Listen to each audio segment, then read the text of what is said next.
Praise the lord. దేవుని పేరిట మీ అందరికీ శుభాలు.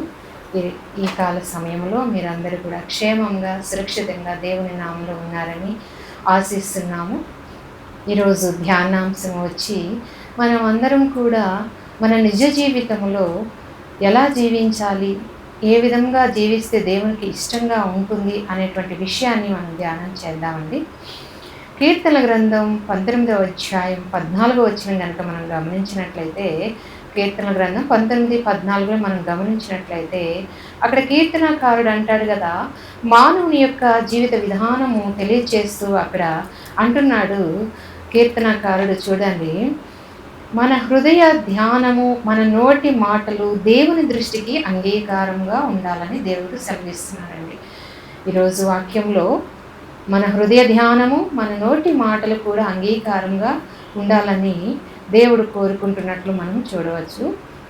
చూడండి ప్రియులరా, నిజ జీవితంలో యేసు ప్రభు వారు మరి మనకి సెలవిస్తున్న విధానము ఒక విధానమైతే, మనము మన నిరంతర జీవితం మనం ఎలా జీవిస్తున్నామంటే, మన నోరేమో దేవుని స్తుతిస్తూ ఉంటుంది, పెదవులు మరి వచ్చేసి స్తుతిస్తూ ఉండగా మన హృదయం వచ్చేసేమో కల్మషంతోనూ పాపముతోనూ భయంకరమైన క్రూరమైనటువంటి పాపేచ్ఛలతోనూ ఉన్నట్లు మనము చూడవచ్చు అనమాట. మత్తయి సువార్త 15వ అధ్యాయం 9వ వచనం కనుక మనం గమనిస్తున్నట్లయితే అక్కడ అంటాడు కదా, నన్ను ఎలా స్తుతించాలి అనేటువంటి విధానము దేవుడు మనకు అక్కడ సెలవిచ్చినట్లు మనము చూడవచ్చు అనమాట. ఏమని కోరుకుంటున్నాడు? ఒక పెద్ద లిస్ట్ ఇచ్చాడండి అక్కడ. నన్ను ఆరాధించే ప్రజలు ఎలా ఉన్నారంటే, వారి నోటితోనేమో నన్ను స్తుతిస్తున్నారు, హృదయాల్లోనేమో పాపముంచుకుంటున్నారు. ఈ రకమైనటువంటి భయంకరమైనటువంటి స్థితి మానవులలో ఆయన కనుగొన్నట్లు మనము చూడవచ్చు అనమాట. నోటి నిండేమో స్తుతులండి. ఆరాధించేటప్పుడు ఎంతో భయభక్తులు కలిగిన వారుగా, ఎంతో దేవుని యందు శ్రద్ధ కలిగి ఉన్నవారుగా, ఎంతో గొప్పగా ఎంతో ఆరాధన చేస్తున్నట్లు మనం చూడవచ్చు. నేటి సమాజంలో అందరూ ఇలాగే ఉన్నారండి. నోటి మాటలతో వచ్చేసి దేవుణ్ణి స్తుతిస్తున్నారు, హృదయాలు మాత్రం నాకు దూరంగా ఉన్నాయి, అవి సరిగ్గా లేవని మరి దేవుడు ఈ రాత్రికాల సమయంలో మనతో మాట్లాడుతున్నట్టు మనం చూడొచ్చు. అలాగే మార్కు సువార్త 7వ అధ్యాయం 18 నుండి 20, అలాగే 7వ అధ్యాయము 19 నుండి 23 మనం గమనించినట్లయితే మనుష్యుని హృదయంలో ఉన్నటువంటి అన్ని రకాలైనటువంటి అపవిత్రతలు అక్కడ ఒక లిస్టు లాగా దేవుడు రాశాడు. ఇంకా ఏమంటాడంటే, మనుష్యునికి బయట నుండి లోపలికి వెళ్ళేది అపవిత్రం చేయదు, కానీ లోపల నుండి బయటకు వచ్చేది, అంటే హృదయాంతరంగంలో నుండి బయటకు వచ్చేది మనిషిని అపవిత్రం చేస్తుంది. అవి మాటలు కావచ్చు, చూపులు కావచ్చు, చెడు ప్రవర్తన యావత్తు కూడా హృదయం అంతా కూడా కల్మషంతోనూ పాపముతోనూ నిండిపోయి ఉన్నట్లుగా మనము గమనించాలన్నమాట. దేవుడు ఈరోజు అలా 2 రకాలైనటువంటి మానవుని దేవుడు కోరుకోవట్లేదు, కానీ మన నోటితో ఏం పలుకుతున్నామో అవే హృదయంలో కూడా ఉండాలండి. కొంతమంది మాట్లాడుతుంటారు, మనస్సుతో ఒక రకంగా ఉంటారు మానవుల పట్ల, దేవుని పట్ల, నోటితో ఇంకో రకంగా పలుకుతుంటారు. మనసు నిండా కుళ్ళు కుట్ర ఉంటుంది, పక్కింటి వారితోనూ, ఎదురింటి వారితోనూ, ఇరుగు పొరుగుతోనూ, మన స్నేహితులతోనూ. హృదయంలో ఒకటి ఉంటుంది, నోటితో ఒకటి వస్తుంది, రండి కూర్చోండి అని ఎంతో మర్యాదలు చేస్తూ ఉంటారు. కాదు ప్రియమైనటువంటి క్రైస్తవ బిడ్డ, నీవు దేవుని ఆరాధించాలంటే, మనస్ఫూర్తిగా ఆరాధించాలంటే నువ్వేం చేయాలంటే, నీ హృదయం ఎంత పవిత్రంగా ఉండాలి, నోరు ఎంత పవిత్రంగా ఉండాలి, రెండూ మన కంట్రోల్లో ఉండాలని దేవుడు ఈ వాక్యం ద్వారా మనతో మాట్లాడుతున్నాడు. యెషయా గారికి ఒక గొప్ప దర్శనం వచ్చిందండి.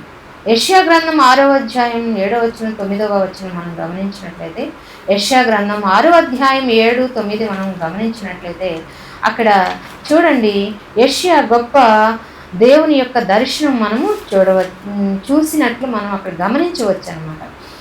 దేవుని యొక్క మహిమ ప్రభావము అన్నీ చూశాడు. ఆ కాలంలో ఏం జరిగిందంటే యెషయా భక్తుడు ఉజ్జియా చనిపోయి ఉన్నాడు. సింహాసనము మీద ఎవరూ లేరు. ఆ సమయంలో చూడండి, ఉజ్జియా చనిపోయిన తర్వాత దేవుని యొక్క ప్రభావము, దేవుని మహిమ, ఆయన యొక్క గొప్ప తేజస్సు వచ్చేసి ఆ సింహాసనం మీద కూర్చున్నట్లు మనము చూడవచ్చు అన్నమాట. అలా కూర్చున్నప్పుడు యెషయా భక్తుడికి గుర్తుకొచ్చినటువంటి మాటలు, ఆయన యొక్క మనస్సులో ఆయన అనుకున్న విధానము ఏంటి అని మనం ఆలోచన చేస్తే, ప్రేమైనటువంటి క్రైస్తవ బిడ్డ, ఎప్పుడైతే యెషయా ఆ యొక్క ప్రవచనము, ఆ యొక్క గొప్ప ప్రత్యక్షత ఆ దేవుని యందు చూసి ఉన్నాడో, ఆ తేజస్సును, వెలుగును, మహిమను చూసి ఉన్నాడో, అప్పుడు యెషయాకు ఒక విషయం గుర్తొచ్చిందండి. తను అపవిత్రుడని, పవిత్రంగా లేనని, ఆయన చూస్తేనేమో పరిశుద్ధుడిగా వెలుగులో తేజస్సుతో ఉన్నాడని, నేను చాలా అపవిత్రమైనటువంటి వ్యక్తిని అనేసి అతనికి గుర్తొచ్చి ఎంతో బాధపడతాడు. అయ్యో, నేను దేవుని దర్శనము చూశాను, కానీ ఆయన దర్శనం చూసే అంత స్థితి నాకు లేదు.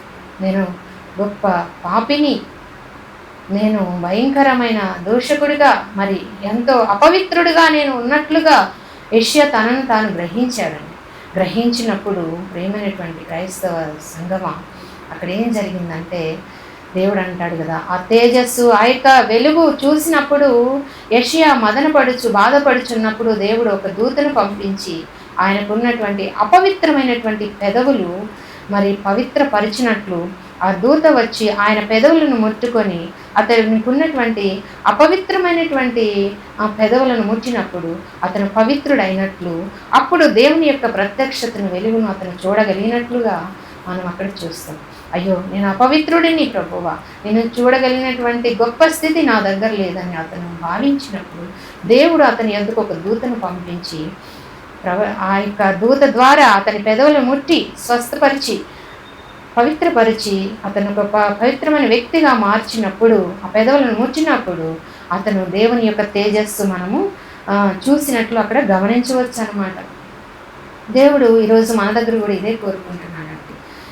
మన పెదవులు పవిత్రంగా ఉండాలి, మన హృదయము కూడా పవిత్రంగా ఉండాలి.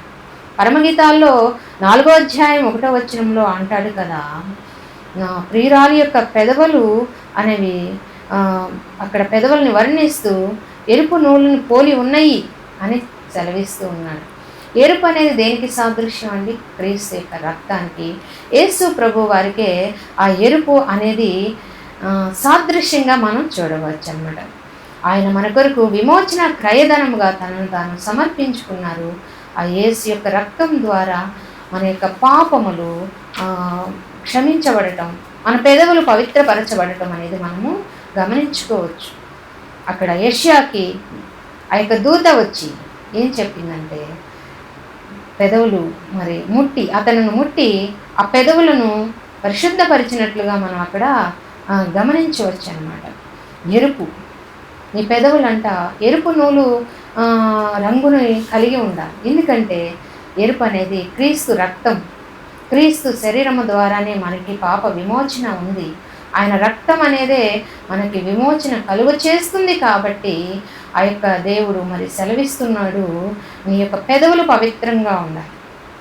మన యొక్క మాటలు, మన హృదయ ధ్యానము పవిత్రముగా ఉండాలి.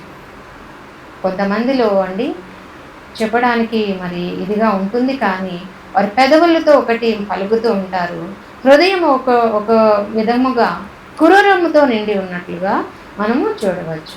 అటువంటి పెదవులను మనము సరిచేసుకునే విధముగా, మన మాటలను సరిచేసుకునే వారముగా ఈ రాత్రికాల సమయంలో ఉండాలని కోరుకుంటున్నాము. అలాగే ఈ యొక్క ఎరుపు అనేది మరి బైబిల్ గ్రంథంలో క్రీస్తు రక్తమునకు సాదృశ్యంగా ఉంది. ఆనాడు పాత నిబంధన గ్రంథంలో కూడా ఆ యొక్క రాహాబు అనేటువంటి వేశ్య ఎవరైతే ఉన్నారో ఆమె యెహోషువ గ్రంథం 2వ అధ్యాయము 18వ వచనం ప్రకారం, యెహోషువ గ్రంథం 2వ అధ్యాయం 18 ప్రకారం మనం ఆలోచన చేస్తే, అక్కడ వేగుల వారు వచ్చినప్పుడు వారి ప్రాంతం అంతయు నాశనం చేస్తున్నప్పుడు ఆవిడ ఏం చేసిందంటే, తన యొక్క కుటుంబాన్ని, తనకున్న సమస్తాన్ని కాపాడుకునేటకు ఎర్ర నూలు వస్త్రమును తన గడపకు కట్టుకున్నట్లు మనము చూడవచ్చు. చూడండి, ఈనాడు మన స్థితి ఎలా ఉందండి?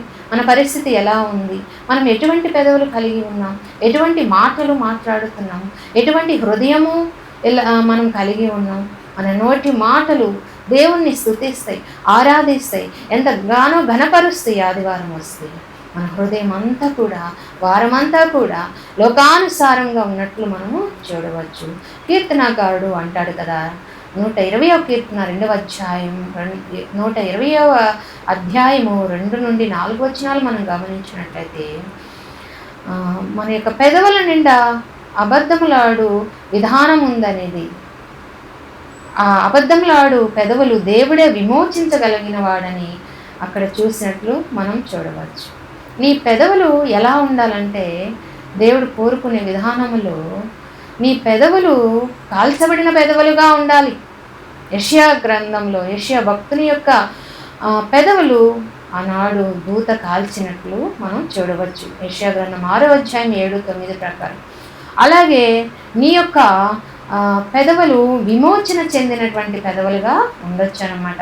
ఎఫెసీయులకు రాసిన పత్రిక 1వ అధ్యాయము 7వ వచనము చూసినట్లయితే, ఆయన రక్తము వలన మనకి విమోచన అనేది దొరుకుతుందని ఇక్కడ మనం చూడవచ్చు. అలాగే కొలస్సీలకు రాసినటువంటి పత్రిక 1వ అధ్యాయం 4వ వచనం కనుక మనం గమనించినట్లయితే, ఆయన ద్వారానే మనకి విమోచన అనేది వస్తుందని. ఈ విమోచన ఎలా వస్తుంది? నీ పెదవులకైనా, నీ హృదయానికైనా ఈ విమోచన అనేది ఎలా వస్తుందని మనం ఆలోచన చేస్తే, క్రీస్తు యొక్క రక్తం ద్వారా, క్రీస్తు ద్వారా, ఆయన యొక్క రక్తంలోనే మనకు విమోచన ఉందనేది మనము చూడవచ్చు. ఎందుకంటే మన పాపములకు, మరి మన అతిక్రమములకు ఆయన బలైపోయి ఉన్నారు కాబట్టి ఈ విధంగా పలుకుతున్నాడు. నీ పెదవులు కాల్చబడాలంటే నువ్వు దేవుణ్ణి మొరపెట్టాలి. ప్రభువా, నేను అపవిత్రురాలని, నేను అపవిత్రుడను, నేను ఎంతగానో పాపం చేస్తున్నాను, నా హృదయంలో భయంకరమైన దోషములు, దురాలోచనలు, చెడు తలంపులు పెట్టుకొని మన మనుషులతో కానీ, నీతో కానీ పెదవులతో నేను ఆరాధించేవాడిగా ఉన్నాను. మనుషులతో మరి మంచి విధానంలో మాట్లాడుతాను. కాబట్టి ప్రభువా, ఈ కాలంలో మరి ఈ యొక్క సమయంలో నా పెదవులను కాల్చు ప్రభువా, నా పెదవులు కాల్చయ్యా, నా పెదవులు విమోచించు ప్రభువా అని సెలవిస్తున్నాడు. ఈనాడు నీ పెదవులకు, నీ యొక్క మాటలకు ఉండవలసినటువంటి ముఖ్యమైన 3 విషయాలు ఏంటంటే, ఒకటి, నీకు కాల్చబడిన పెదవులు ఉండాలి, విమోచించబడిన పెదవులుగా ఉండాలి నీ యొక్క పెదవులు మాట్లాడేటప్పుడు. అలాగే ఎరుపు నూలును పోలిన పెదవులుగా మరి మనకు ఉండాలని పరమగీతం 4వ అధ్యాయం 3వ వచనం ప్రకారం మనం అక్కడ చూడవచ్చు అన్నమాట. యెషయా యొక్క పెదవులు ఎలా కాల్చబడినయో ఈరోజు ఆయన స్వరమును వింటున్న నీవు, ఈ వాక్యం వింటున్న ప్రతి ఒక్క బిడ్డ కూడా మరి అటువంటి పెదవులు, అటువంటి మాటలను కలిగి ఉండాలి. ఎటువంటి మాటలు అండి? విమోచించబడినటువంటి పెదవులుగా ఉండాలి. విమోచించబడిన క్రీస్తు యొక్క రక్తములో కడుగుబడినటువంటి బిడ్డగా నీవు మాటలు మాట్లాడాలి. అలాగే కాల్చబడినటువంటి పెదవులు నీకు ఉండాలి. దేవునిలో, దేవుని వాక్యములో, క్రీస్తు రక్తములో నువ్వు కాల్చబడిన, విమోచించబడిన దానివైతే మానవులతో అలా దురుసైన మాటలు, చెడ్డ మాటలు, మానవుల మనస్సును నొప్పించే మాటలను నువ్వెప్పటికీ కూడా మాట్లాడవు. అది మనం గ్రహించుకోవాలన్నమాట. దేవుడు ఈ 3 విషయాలు మాట్లాడుతున్నాడు ఈ సమయంలో మనతో. నీకు నాకు ఉండవలసిన మొదటి విషయం ఏంటంటే, కాల్చబడిన పెదవులు ఉండాలి, విమోచించబడిన పెదవులు ఉండాలి. నూలు, మరి ఎర్రపు నూలును పోలినటువంటి పెదవులు నీకు నాకు ఉండాలని దేవుడు సెలవిస్తున్నట్లుగా మనం అక్కడ చూడవచ్చు అన్నమాట.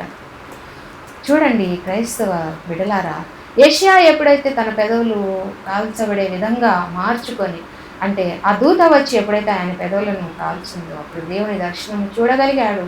ఇంకా యెషయా అంటాడు కదా, 6వ అధ్యాయం 1వ వచనంలో అంటాడు, అయ్యా, ఇప్పుడు నీ యొక్క సేవ చేయడానికి నేను సిద్ధంగా ఉన్నాను, ప్రాయశ్చిత్తం అయింది కాబట్టి ప్రభువా, నీ కొరకు నేను పని చేస్తాను, నువ్వు ఎక్కడికి వెళ్ళమంటే అక్కడికి నేను వెళ్తాను, అక్కడ నీ యొక్క మాటలు నేను పలుకుతాను. కాల్చబడిన పెదవులతో, విమోచించబడినటువంటి పెదవులతో, ఎర్ర నూలు మరి వంటి ఎర్రని పెదవులతోటి నేను వెళ్ళి నీ యొక్క మాటలు ప్రజలకు ప్రకటిస్తానయ్యా అని అక్కడ ప్రభు సెలవించినట్లు మనం చూడొచ్చు. విమోచించటం అనేది ఎక్కడ దొరుకుతుందంటే కొలస్సీలకు రాసిన పత్రిక 1వ అధ్యాయం 14 ప్రకారం, అలాగే ఎఫెసీలకు రాసినటువంటి పత్రిక 1వ అధ్యాయం 7వ వచనంలో మనం గమనించినట్లయితే ఆయన యొక్క రక్తంలోనే మనకి విమోచన దొరుకుతుంది. క్రీస్తు రక్తంలోనే మనకి విమోచన అనేది దొరుకుతుంది. అలాగే కీర్తనల గ్రంథము 51వ అధ్యాయం 15వ వచనం ప్రకారం మనం గమనించినట్లయితే అక్కడ ప్రభువు నీతిని మనం ప్రచురణ చేయాలి. కాల్చబడిన పెదవులు, విమోచించబడిన పెదవులు, ఎర్రని నూలు పెదవులు మనం కలిగి ఉంటే తర్వాత నువ్వు చేయవలసినటువంటి కార్యక్రమం ఏంటి అని మనం ఆలోచన చేస్తే ప్రేమైనటువంటి బిడ్డ, మొదటిగా ఆయనను స్తుతించాలి. పవిత్రమైన పెదవులతో ఆయనను స్తుతించాలి. అపవిత్రమైన పెదవులతో ఆరాధన చేసిన నోటితోనే బూతులు తిడుతూ, కాని మాటలు మాట్లాడుతూ, ఇతరులను నొప్పించేటువంటి మాటలు మాట్లాడుతూ నీవు అలాగా దేవునిని ఆయాసపరచడం కాదు. కానీ విమోచించబడిన పెదవులు, కాల్చబడిన పెదవుల ద్వారా నువ్వేం చేయాలంటే ఆయన యొక్క వాక్యము, ఆయన యొక్క సువార్తను నువ్వేం చేయాలంటే ప్రకటించే దానివిగా, ప్రకటించే వాడివిగా ఉండాలన్నమాట. కొలస్సీలకు రాసిన పత్రిక 3వ అధ్యాయం 16వ వచనంలో కూడా చెబుతాడు కదా ఆయన సువార్త గురించి. ఆయన వాక్యము ప్రకటించే వారంగా మనం ఉండాలి. కీర్తన గ్రంథం 51:15లో మరి ఆయన స్తుతించే విధానం, మంచి నోటితో కడగబడినటువంటి ముట్టబడి కాల్చబడిన పెదవులతో ఆయన యొక్క స్తుతిని మనం చేయాలి. అలాగే రెండవ విషయం ఏంటంటే కాల్చబడిన పెదవులతో, విమోచించబడిన పెదవులతో నువ్వేం చేయాలంటే ఆయన యొక్క వాక్యాన్ని ప్రకటించే దానివిగా ఉండాలి. స్తుతి ఆరాధన చేయటం ద్వారా అండి ఎందరో ఎన్నో రకాలైనటువంటి గొప్ప స్తుతులు చెల్లిస్తూ శూర కార్యములు, బలమైన కార్యములు అక్కడ పొందుకున్నట్టు మనం చూడవచ్చు. 2వ దినవృత్తాంతముల గ్రంథం 20వ అధ్యాయం 22వ వచనంలో, 2వ దినవృత్తాంతముల గ్రంథం 20వ అధ్యాయం 22వ వచనంలో ఇశ్రాయేలు జనాంగము చూడండి అక్కడ గాన ప్రతిగానములు చేసి, స్తుతి చేసి ఆ యొక్క వ్యతిరేకమైనటువంటి శత్రువులను జయించినట్లు మనం చూడవచ్చు. అంటే అక్కడ అమోరీలు, మిగిలిన జనాంగం ఎవరైతే ఉన్నారో దేవుని ప్రజలు మీదకి వచ్చినప్పుడు దేవుని ప్రజలు ఏం చేశారంటే దేవునిని స్తుతిస్తూ, దేవునిని గణపరుస్తూ, ఆరాధన చేస్తూ వారి యొక్క యుద్ధాన్ని గెలిచినట్లు మనం చూడవచ్చు. అలాగా స్తుతి అనేది చాలా గొప్పదని, కృతజ్ఞతాపూర్వకంగా మనము ఆయనని స్తుతించాలి. యుద్ధములే కాదు, ఇంకా మనం కృతజ్ఞత చెల్లించేటప్పుడు కూడా ఆయన్ని స్తుతించే వారముగా ఉండాలి. కీర్తన గ్రంథం 30వ అధ్యాయం 4వ వచనం ప్రకారం, అలాగే కీర్తన గ్రంథం 107వ అధ్యాయం 8 ప్రకారం మనం ఏం చేయాలంటే ఆయన కృతజ్ఞతాపూర్వకంగా స్తుతులు చెల్లించాలి. ప్రకటన గ్రంథంలో 7వ అధ్యాయం 10వ వచనంలో అంటాడు కదా, గొర్రెపిల్ల ఎదుట ఆయన యొక్క మరి గొర్రెపిల్ల ఎదుట స్తుతిగానము చేస్తున్నట్లు పరలోక రాజ్యంలో మనం చూడవచ్చు. మారిన నీవు విమోచించబడిన పెదవుల చేత, కాల్చబడిన పెదవుల చేత, అలాగే ఎర్ర నూలు మరి కలిగి ఆ రక్తము ఉన్నటువంటి రక్తములో కడగబడిన నీవు, దేవుని రక్తంలో కడగబడిన నీవు ఏం చేయాలంటే 2 పనులు చేయాలి. ఒకటి, స్తుతించే పెదవులు నీవు కలిగి ఉండాలి. రెండవది, ప్రకటించే పెదవులు నీవు కలిగి ఉండాలన్నమాట. కీర్తనకారుడు అంటాడు కదా 107వ కీర్తన 8వ అధ్యాయంలో మనం గమనించినట్లయితే కృతజ్ఞతతో కూడినటువంటి ఆ యొక్క కీర్తన మీరు పాడుడి అంటాడు. అలాగే కీర్తన గ్రంథం 105వ అధ్యాయం 1లో అంటాడు కదా, నీవు మరి నీ యొక్క పెదవుల ద్వారా నువ్వు దేవుని ప్రకటించేదానిగా ఉండాలని అంటాడు. ఇంకా మార్చబడిన నీవు, దేవునిలో పరిశుద్ధపరచబడినటువంటి నీవు చేయాల్సిన పని ఏంటనేది మనం ఆలోచన చేస్తే మార్కు సువార్త 16వ అధ్యాయం 15వ వచనంలో అంటాడు కదా, 16-15 మార్కులో మారు మనసు పొందిన నీవు దేవుని ప్రకటించాలి. మారు మనసు పొందినటువంటి సమరయ స్త్రీ చూడండి, శిష్యులు చూడండి, పౌలు చూడండి ఎలాగ దేవునిని ప్రకటించారు. పౌలు అంటాడు కదా, నీ యొక్క సువార్తను ప్రకటించకపోతే నాకు శ్రమ. 1 కొరింథీ పత్రిక 1వ అధ్యాయం 22-23 మనం గమనించినట్లయితే 1 కొరింథీ పత్రిక 1:22 23 మనం గమనించినట్లయితే అంటాడు కదా, అయ్యా నీ సువార్తను నేను ప్రకటించకపోతే నాకు శ్రమ ప్రభువా, శ్రమయ్యా నాకు అని పౌలు మహాభక్తుడు మాట్లాడుతున్నాడు. అలాగే రోమాపత్రిక 1వ అధ్యాయం 15-16లో పౌలు రోమాకి సువార్త ప్రకటించిన వాడిగా మనం అక్కడ చూడవచ్చు. అంత్యకాలంలో మనము ఆయనను బోధించాలి. 1 తిమోతి పత్రిక 4వ అధ్యాయం 1-4, 1 తిమోతి పత్రిక 4వ అధ్యాయం 1-4 వరకు మనం గమనించినట్లయితే మన పెదవులు ఎలా ఉన్నాయి. ఈ మనుష్యులు అక్కడ అంటాడు కదా, ఈ మనుషులు పెదవులతో ఆరాధిస్తున్నారు కానీ మత్తయి సువార్తలో వారి హృదయాలు నాకు దూరముగా ఉన్నాయి. దేవుడు కోరుకునే ఆరాధన ఏంటంటేనండి, మనుషులను మెప్పించేది కాదండి. మనుషులను మెప్పించడానికి కాదు. మన ఆరాధన అనేది ఎలా ఉండాలంటే మనుషులను మెప్పించే ఆరాధన కాదు, కానీ దేవుని మెప్పించేటువంటి ఆరాధన, ఆయన ఇష్టపడే ఆరాధనను మనము ఆరాధించాలి. అలా నీ యొక్క హృదయాన్ని ఆయన కొలిసినప్పుడు, లేకపోతే నిన్ను కొలమానం చేసినప్పుడు నీ ఆరాధన క్రమం ఎలా ఉందండి? అపవిత్రమైన పెదవులతో దేవుని ఆరాధిస్తున్నావా, స్తుతిస్తున్నావా? చాలా గంటలు ఆరాధిస్తారండి చాలామంది, కానీ ఆ పెదవుల నుండే బూతులు వస్తాయి. ఆ పెదవుల నుండే కాని మాటలు, కూడని మాటలు వచ్చి బాధ పెట్టేటువంటి మాటలు మాట్లాడుతూ ఉంటారు. ప్రియమైనటువంటి దేవుని బిడ్డ, ఈ రాత్రికాల సమయంలో దేవుడు చూస్తున్నది ఏంటంటే నీలో ఆయన యొక్క ఆరాధన ఎలా ఉండాలని కోరుకుంటున్నాడంటే, నీ యొక్క మాటలు, నీ యొక్క హృదయ ధ్యానము దేవుని దృష్టికి అంగీకారంగా ఉండాలి. అప్పుడే నీవు మరి దేవునికి ఇష్టమైన బిడ్డగా నీ యొక్క ఆరాధన అనేది ఆయన గైకునే విధానంలో ఉంటుంది. ఎన్ని గంటలు ప్రార్థన చేసిన ఉపయోగం లేదు. మనుషులు మాట్లాడే మాటలకి, మెప్పులకి పొంగిపోతూ అలాగా ఉంటారు, కానీ దేవుడు మాత్రం ఎంతగానో హృదయాన్ని చూసే దేవుడు అండి. పైరూపాన్ని చూసే దేవుడు కానే కాదు, హృదయాన్ని చూసేటువంటి దేవుడు. చూడండి, సౌలుని దేవుడు పాత నిబంధనలో మొదటి రాజుగా ఎంచుకునేటప్పుడు అతను మంచిగా ఉన్నప్పుడు, అతని హృదయం పవిత్రంగా ఉన్నప్పుడు దేవుడు ఎంచుకున్నాడు. ఎప్పుడైతే అతని ప్రవర్తన దేవుని దృష్టికి అంగీకారంగా లేదు, అలాగే తగ్గింపు లేకుండా తనను తాను హెచ్చించుకునే విధానంగా దేవునికి ఇష్టం లేని ఆయాసకరమైనటువంటి పనులు అతను చేసినప్పుడు అతన్ని తీసివేసి ఆ స్థానము దావీదునికి ఇచ్చాడండి. ఎందుకు దావీదునికి ఇచ్చాడండి? దావీదు దేవుని దృష్టికి ఇష్టానుసారుడుగా, ఆయన హృదయానుసారుడుగా దావీదును మనము చూడవచ్చన్నమాట. ఒకరితో సమూయేలు వెళ్ళాడు యెషయా ఇంటికి. వెళ్ళినప్పుడు అక్కడ చూడండి, ఒకరి తర్వాత ఒకరు వస్తున్నారు. దేనికి వస్తున్నారు? ఇశ్రాయేలు మీద రాజుగా ఎంచుకోవడానికి దేవుడు సౌలు తర్వాత ఇంకోరిని ఎంచుకోవాలని సమూయేలును పంపించినప్పుడు ఆ యెషయా పిల్లలందరూ కూడా వస్తున్నారు ఒకరి తర్వాత ఒకరు. వచ్చినప్పుడు సమూయేలు రూపంగా ఉన్నటువంటి, లేకపోతే సైన్య సమూహాలను, మరి ఎంతో యుద్ధ వీరులుగా ఉన్నటువంటి దావీదు అన్నలను ఒకరి తర్వాత ఒకరిని వచ్చినప్పుడు వీరేనేమో ఎంచబడిన వారు, వీరేనేమో ఇతనేనేమో అని దేవుడు మరి సమూయేలు తలంచినప్పుడు దేవుడు చూడండి, వారి పైరూపాన్ని దేవుడు చూడలేదు, కానీ హృదయాన్ని చూశాడు, హృదయాంతరంగమును చూశాడు. చూసి దేవుడు సెలవిస్తున్నాడు కదా, నేనైతే పైరూపాన్ని చూసే దేవుడిని కాదు, హృదయాన్ని చూసేటువంటి దేవుడిని నేనని అక్కడ సమూయేలుకు దేవుడు సెలవిస్తున్నాడు. కాబట్టి అక్కడ మరి గమనించినట్లయితే దావీదు హృదయానుసారుడు, ఇష్టానుసారుడు. దావీదు దేవునికి ఇష్టమైనటువంటి వ్యక్తి, దేవునికి ఇష్టంగా నడుచుకునేటువంటి వ్యక్తి. కాబట్టి దేవుడు రాజుగా దావీదును ఎంచుకున్నాడు అన్నమాట.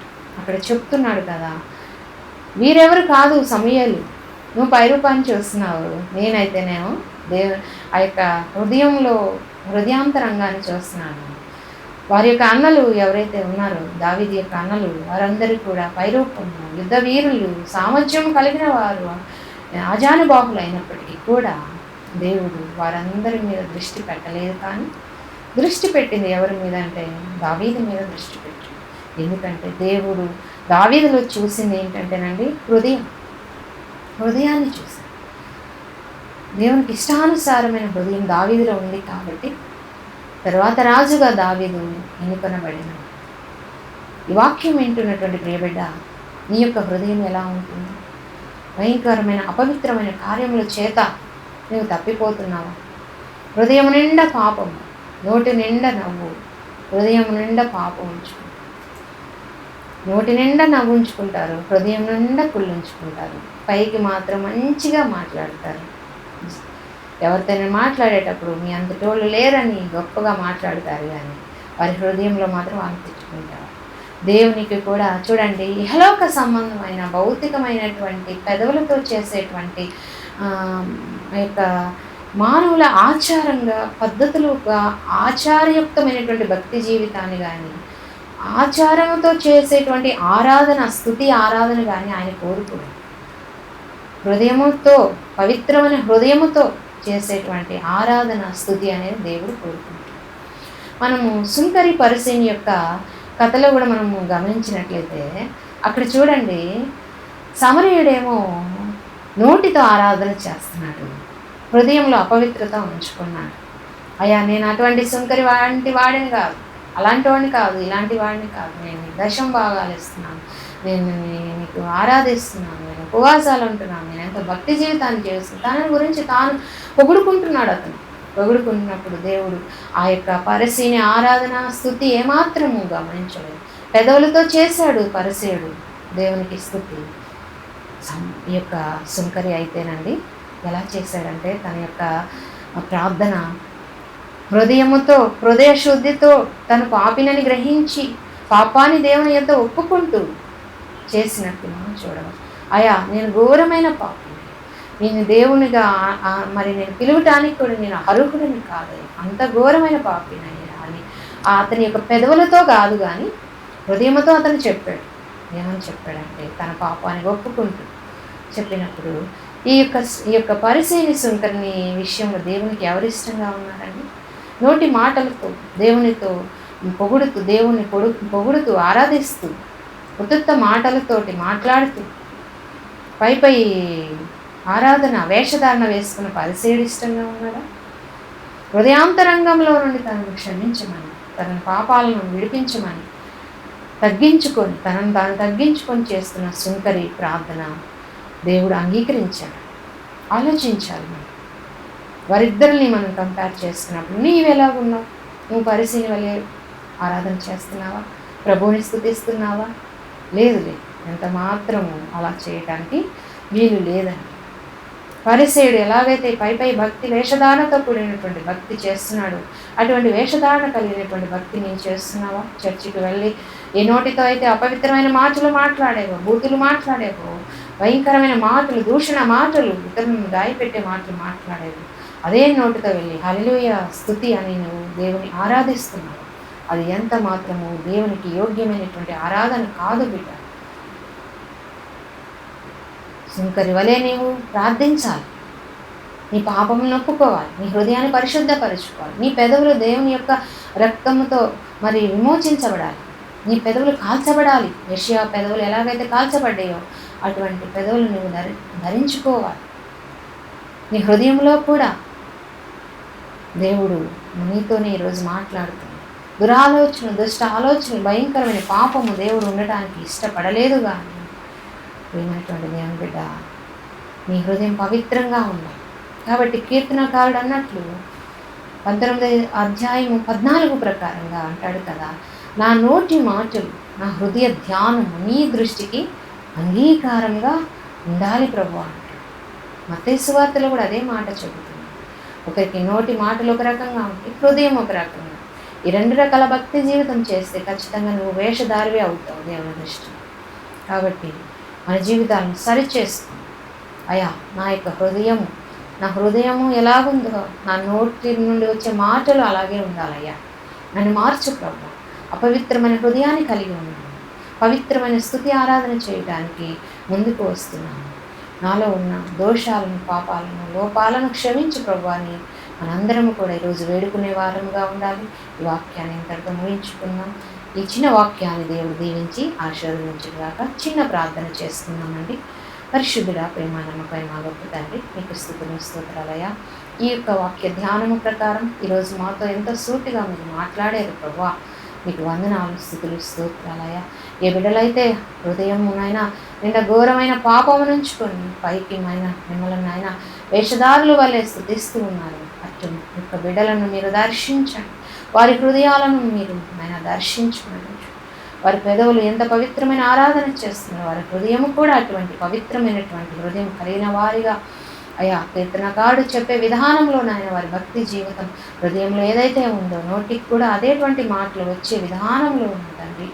అయ్యా, వారు జీవించే బిడ్డలుగా ఉంచండి. వారి యొక్క సమస్త పాపములను దోషములను మీరు క్షమించి నాయన ఈ రాత్రి కాల సమయంలో వాక్యం వింటున్న ప్రతి ఒక్క బిడ్డను కూడా మీరు దర్శించమని, ఈ వాక్యమును నాయన నీరు కట్టి ఫలింపచేయమని వారికమ్మ హృదయాలలో వారి జీవితాల్లో మార్పును దయచేయమని చిన్న ప్రార్థన చేస్తున్నామని బట్టి అడిగి వేడుకొని ప్రార్థన చేస్తున్నాము తండ్రి. ఆమేన్. Praise the Lord. అందరికీ సెలవండి. Thank you.